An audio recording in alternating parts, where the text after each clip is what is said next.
Juice बेचने वाला एक ऐसा लड़का जिसने मात्र अपनी 28 साल की उम्र में 5,000 करोड़ का स्कैम कर डाला, जिसके चक्कर में बॉलीवुड के बड़े बड़े सितारे फंस गए। आखिर क्या था ये स्कैम जिसने पूरे बॉलीवुड को हिलाकर रख दिया? ये है कहानी about the Mahadev app scam.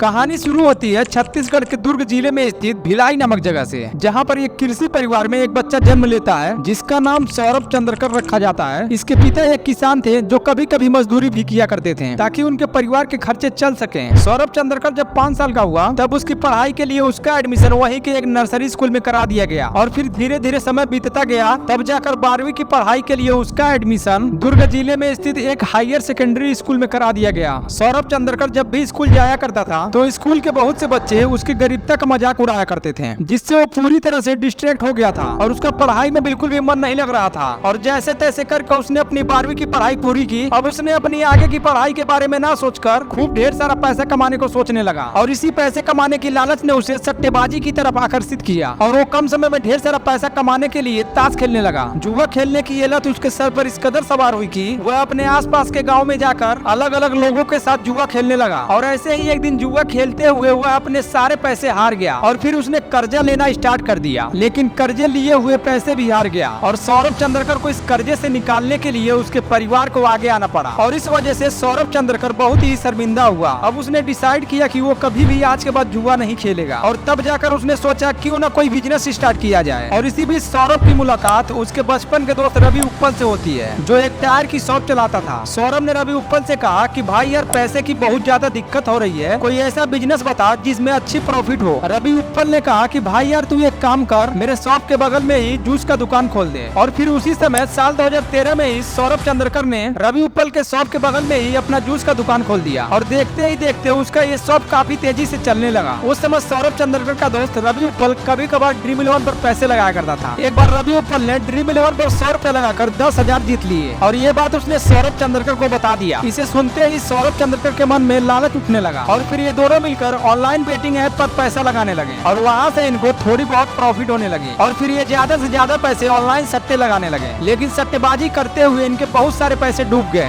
जिसके बाद उन्हें एक चीज समझ में आई कि अगर बेटिंग में हमें जीतना है तो टेबल के उस साइड रहना होगा, यानी या तो हमें बुकी बनना पड़ेगा या फिर बेटिंग का पूरा गेम कंट्रोल करना पड़ेगा। और तब जाकर उन्होंने सोचा कि क्यों ना हम अपना बेटिंग ऐप बनाएं। लेकिन उनके सामने सबसे बड़ी दिक्कत ये आई कि इंडिया में सट्टेबाजी इलीगल है और हमने अगर अपना ऐप लॉन्च किया तो कभी न कभी पकड़े जाएंगे। और ऐसे में उन्हें पता चला कि दुबई एक ऐसा लोकेशन है जहां बैठकर आप बाकी कंट्रीज में बेटिंग का बिजनेस चला सकते हैं। और जल्द ही इन्होंने अपना जूस और टायर का शॉप छोड़ के दुबई चले गए। दुबई पहुंचते ही इनकी मुलाकात एक शेख और पाकिस्तानी व्यक्ति से होती है जिन्होंने उन्हें इस बेटिंग का पूरा गेम समझाया कि कैसे आप दुबई में बैठ के बड़े स्केल पर इस बिजनेस को चला सकते हैं। जिसके चलते 2016 में इन्होंने अपना ऐप लॉन्च किया जिसका नाम रखा गया महादेव बेटिंग ऐप। अब इनके सामने सबसे बड़ी प्रॉब्लम ये थी कि इस ऐप को इंडिया में कैसे फैलाया जाए, क्योंकि इंडिया में बेटिंग ऐप चलाना इलीगल है। और मान लो इस ऐप को पूरे इंडिया में फैला भी दिए तो फिर पैसे कैसे आएंगे और पैसे का विड्रॉवल कैसे होगा, ये भी बहुत बड़े चैलेंजेस थे। तो इस प्रॉब्लम को सॉल्व करने के लिए इन्होंने दो चीजें की। एक तो इन्होंने अपना बिजनेस मॉडल ऐसा बनाया कि इलीगल होने के बावजूद भी अच्छे से चल सके और दूसरा हवाला की मदद से एक अपना नेटवर्क बनाया। अब आइए इन दोनों चीजों को मैं आपको समझा देता हूँ। जनरली क्या होता है, कोई भी बेटिंग ऐप है तो उसे आप अपने फोन में इंस्टॉल करके साइन अप करते हैं, फिर उस ऐप में पैसे डालते हैं और उस पैसे को किसी न किसी मैच में लगा देते हैं और जीतने के बाद पूरा पैसा निकाल लेते हैं। अब यहाँ पर इनको पता था कि अगर डायरेक्ट लेन देन किए तो कभी न कभी पकड़े जाएंगे, इसलिए इन्होंने फ्रेंचाइजी मॉडल पे बेटिंग ऐप शुरू की जहाँ पर जो भी व्यक्ति इसकी फ्रेंचाइजी लेगा उसको अपने एरिया में इस ऐप को फैलाना है। और इस ऐप को प्रमोट करने के बाद अगर किसी को उस ऐप में पैसे डिपॉजिट करने हैं तो उसके लिए वो लोग एक व्हाट्सएप नंबर देते थे जहाँ पर बैंक डिटेल दी जाती थी और जो बेटिंग करने वाला पर्सन है उसे उस बैंक अकाउंट में पैसे डालने होते थे। जैसे ही वो पैसा डालता था ऐप में उसको कुछ पॉइंट मिल जाते थे जिस पॉइंट के बेसिस पर वो बेटिंग कर सकता था। फिर मान ले कि वो पर्सन जीत जाता है तो उसे पैसे विड्रॉ करने के लिए एक और व्हाट्सएप नंबर दिया जाता था जहाँ पर उस बेटिंग करने वाले पर्सन के बैंक डिटेल मांगे जाते थे और फिर पैसे उसे ट्रांसफर कर दिए जाते थे। अब यहाँ पर जो भी बैंक अकाउंट यूज किए जाते थे लोगों से पैसा डिपॉजिट लेने के लिए या फिर उन्हें रिटर्न करने के लिए, वो सभी अकाउंट अकाउंट्स आम लोगों के होते थे। आम लोगों को 3 से 4 हजार रूपए देकर उनके बैंक अकाउंट्स खोले गए। उनसे कहा गया कि बैंक पासबुक, ATM ये सब हमें दे दो और ये 3 से 4 हजार रूपए पकड़ो, इस अकाउंट को भूल जाओ क्योंकि तुम्हारे अकाउंट को अब हम लोग चलाएंगे। असल में ये कुछ इस तरह का था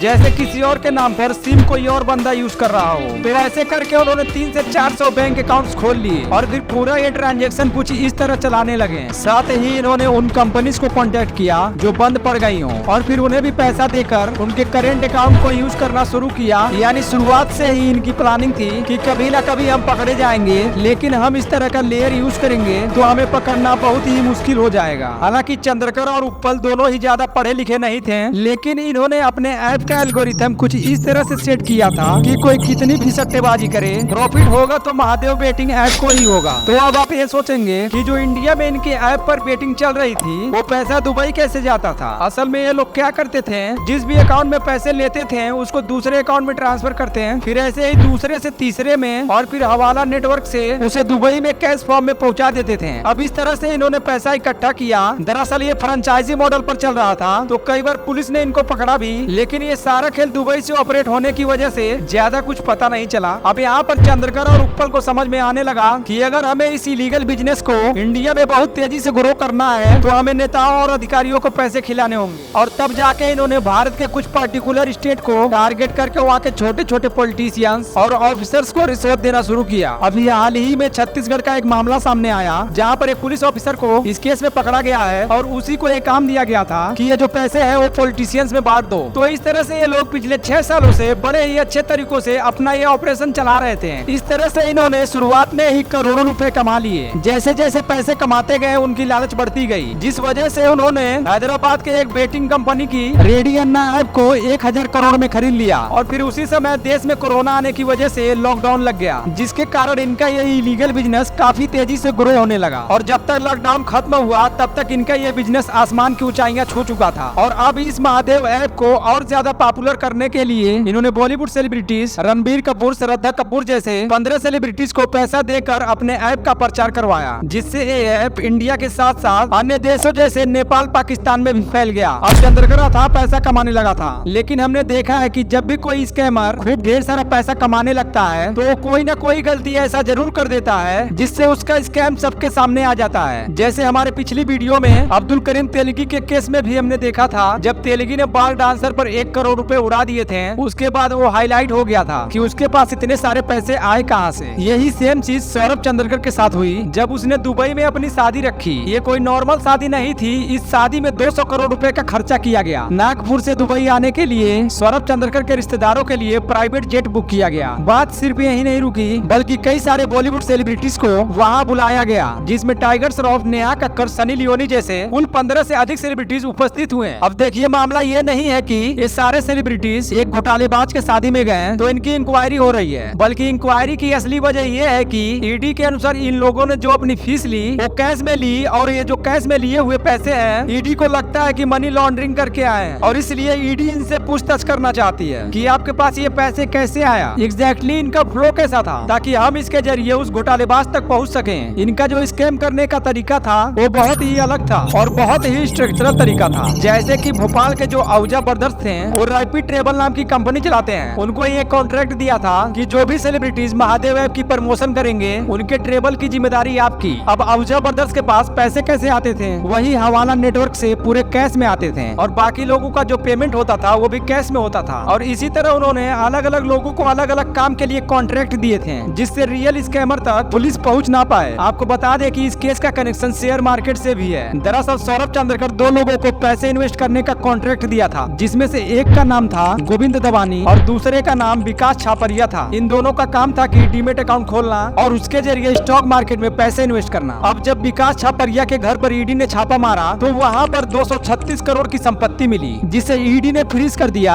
जिसमें से ज्यादातर एसेट स्टॉक मार्केट इन्वेस्टमेंट की थी। और इधर दवानी ने अलग अलग कंपनीज खोली थी जिसमें 160 करोड़ के शेयर्स हैं। अब इन सारे शेयर्स को फिलहाल तो फ्रीज कर दिया गया है। अब इस केस का कनेक्शन शेयर मार्केट से होता जा रहा है, तो जैसे जैसे इसका स्केल बढ़ता हुआ दिखेगा वैसे वैसे शायद सेबी भी इसमें इंटर कर सकती है। अब तक ईडी ने 39 लोकेशन पर छापा मारी है और लगभग 450 करोड़ रुपए वहाँ से जब्त किए हैं। और ऐसे ही ईडी इस केस पर बहुत तेजी से काम कर रही है और आने वाले कुछ टाइम में और भी डिटेल्स बाहर आएंगी। जाएगी। फिलहाल रायपुर के कोर्ट ने नॉन अवेलेबल वारंट इन दोनों के खिलाफ जारी किया है। अब आगे देखना इंटरेस्टिंग होगा कि क्या मोड़ ये कहानी लेती है, क्योंकि हर 15 दिन हर महीने में कहानी में अलग ट्विस्ट आ रहा है। और इधर ईडी अब इंटरनेशनल अथॉरिटीज की मदद से इन दोनों को इंडिया लाने की कोशिश कर रही है। आपको क्या लगता है, ईडी इन दोनों को इंडिया ला पाएगी? कमेंट बॉक्स में जरूर बताइएगा। और अभी तक आपने हमारे चैनल को सब्सक्राइब नहीं किया है तो जरूर सब्सक्राइब कीजिए। और इसी तरह की वीडियोस आपके लिए हम जल्द ही लेकर आते रहेंगे। और आजकल मैं रेगुलरली शॉर्ट्स अपलोड कर रहा हूँ, क्योंकि मैंने 75 हार्ड डे चैलेंज ले रखा है, तो उन्हें भी जरूर चेक करिए। काफी इंटरेस्टिंग और नॉलेजेबल वीडियोस वहाँ आपको मिलते रहेंगे।